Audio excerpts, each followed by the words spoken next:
Mais c'est quoi ce but de fou malade? À 40 ans, il te met encore des doublés avec le Portugal, mais il s'arrêtera jamais. Aux anti-CR7, là, c'est pas des pénaltys. T'as mis une mine d'au moins 30 mètres pour venir casser la main du gardien. De toute façon, avec CR7, j'ai compris, il peut jouer jusqu'à 50 ans, il marquera tous les matchs. Regardez, les 4 derniers matchs avec le Portugal, but contre le Danemark, but contre l'Allemagne, but contre l'Espagne et maintenant doublé contre l'Arménie. Et même 10 ans après, rien ne change. CR7, il avait marqué un triplé contre l'Arménie en 2015 avec des buts de malade et là, il te met un doublé, mais il sort à la 50e, il faisait tout le match, il te remettait encore un triplé, c'est sûr. Ce monsieur est un cyborg, en déplaise à ses détracteurs. À 40 ans, il continue à te marquer à tous les matchs. Là, il lui reste que 58 buts avant les 1000 buts. Ça veut dire qu'il lui reste 58 matchs et après, il fait les 1000 buts, c'est sûr. Sérieusement, citez-moi un joueur qui arrivera à faire la carrière de CR7, mettre quasiment 1000 buts, être autant performant à 40 ans. Alors oui, il court plus comme avant, mais regardez son placement. Parce que même sur son premier but, il se place toujours dans la bonne zone, il sent le jeu. C'est ce qui manque à beaucoup d'attaquants de nos jours, c'est le placement. On peut penser que c'est simple, que des fois même on dit, oh, il met un tapin. Mais il faut être là dans la bonne zone au bon moment pour mettre un tapin. Moi, je pensais qu'aller en Arabie Saoudite, ça faisait baisser ton niveau, mais à l'heure actuelle, c'est que des buteurs d'Arabie Saoudite qui ont marqué. Doublé de CR7, doublé de João Félix, un but de Cancelo. Ça prouve que là-bas, ils y vont pour jouer au football, pas pour juste toucher l'argent. Le Portugal vient de s'imposer 5-0 face à l'Arménie. Doublé du GOAT, Cristiano Ronaldo. Il en est donc à 942 buts en carrière. Il a marqué plus de buts que le SMIC au Portugal. Vous vous rendez compte? Vous comprenez ce que je viens de dire? Le SMIC au Portugal est de 700 € net. Ronaldo a mis 942 buts en carrière. C'est du jamais vu dans l'histoire du foot. Avec ses 2 buts extraordinaires face à l'Arménie, Cristiano Ronaldo est d'ores et déjà le favori numéro 1 à la victoire finale au Ballon d'Or 2026, qui sera remis dans 1 an. Si on ajoute à ça la Coupe du Monde qu'il remportera avec le Portugal l'été prochain, le 6e Ballon d'Or est déjà dans la poche. Est-ce que vous réalisez ce qu'il vient de faire? À 40 ans, mettre 2 buts face à l'Arménie, une des meilleures équipes du monde, que dis-je, une des meilleures équipes de l'histoire du football, c'est prodigieux. En marquant son 941e et 942e but en carrière, CR7 a définitivement clos le débat du GOAT. Il est officiellement le meilleur joueur de l'histoire du foot. En attendant sa victoire en Coupe du Monde. C'est exactement à ce moment que j'ai compris que Cristiano Ronaldo était un malade mental. C'est un fou furieux. Pour moi, c'est le but le plus fou de l'histoire de la Ligue des Champions. Peut-être pas le plus beau, peut-être pas le plus esthétique, mais le plus fou. À quelle heure de l'année déjà tu tentes ça? Même le caméraman, il n'était pas prêt. Il a zoomé sur CR7, puis il a dézoomé. Il était lui-même pris au dépourvu. Personne s'y attendait. À quelle heure de l'année tu armes une frappe alors que tu viens de sortir du rond central? Est-ce que vous vous rendez compte de la folie, la maladie mentale qu'il faut pour faire ça? Exécuter ce geste du monde. Absolument aucun joueur de la nouvelle génération n'est capable de faire ça. Le ballon, c'était pas un ballon en plastique là. Comme en primaire, on tirait, il allait partout. C'était un vrai ballon. C'est pas un montage. Cristiano Ronaldo, il a vraiment mis ce but. Et je vous épargne même des autres buts qu'il a pu mettre, que ce soit face à Arsenal sur coup franc, etc. Comment tu peux tenter ça en fait? C'est pas normal. C'est le but le plus fou de l'histoire de la LDC. Je suis désolé. Et je vous invite à me ramener un but plus fou que celui-ci.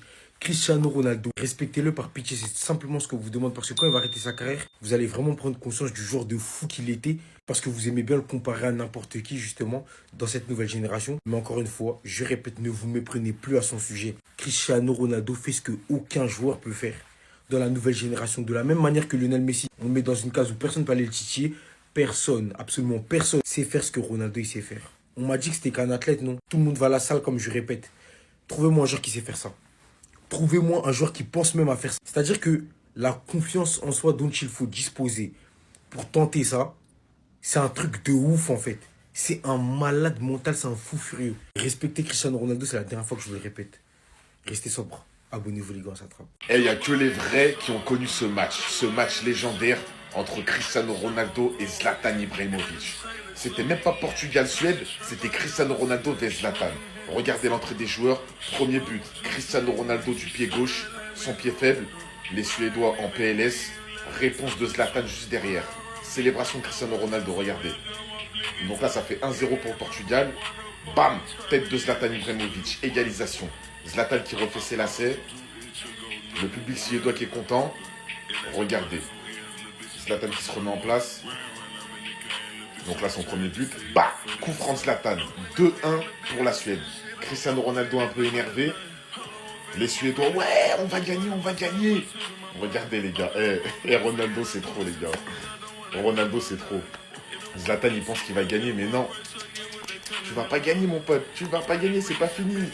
Cristiano Ronaldo, encore du pied gauche. Égalisation 2-2. Célébration, c'est moi ici. C'est moi ici, c'est moi. Et là, triplé Cristiano Ronaldo. 3-2.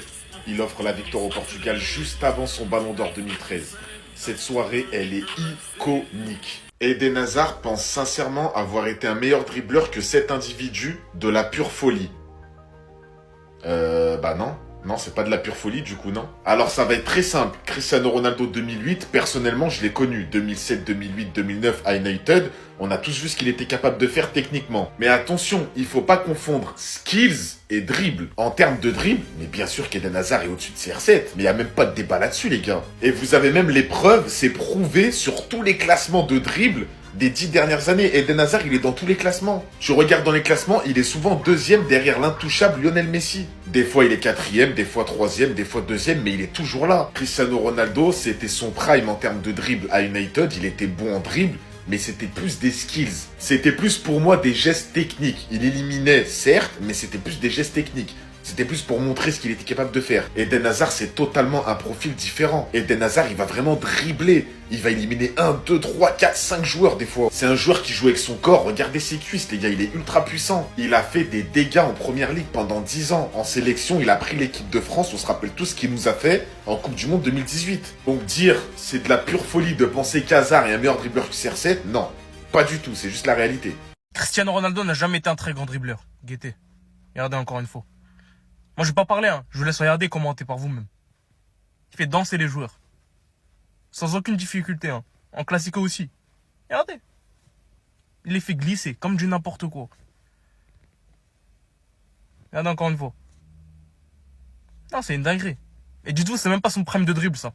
C'est ça le pire. Si Ronaldo n'a jamais été un très grand dribbleur, c'est quoi un grand dribbleur alors? Non, je sais pas, ces derniers temps, il y a une volonté de réécrire l'histoire de Cristiano Ronaldo. En fait, on dirait qu'on prend sa carrière à partir de ses 36-37 ans. Sa fin de carrière et on oublie complètement tout ce qu'il a fait auparavant. On dirait que pour certains, la version de Cristiano Ronaldo de 2008, quand il est à l'apogée de son art du dribble, tout simplement, elle n'a jamais existé.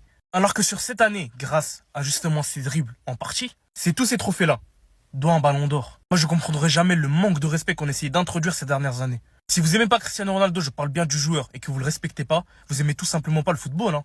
Parce que tenir des propos comme cela, c'est n'importe quoi, hein. Le comparer des Désiré Doué et des Lamine Yamal. Je crois vraiment qu'on est chez les fous, c'est pas possible.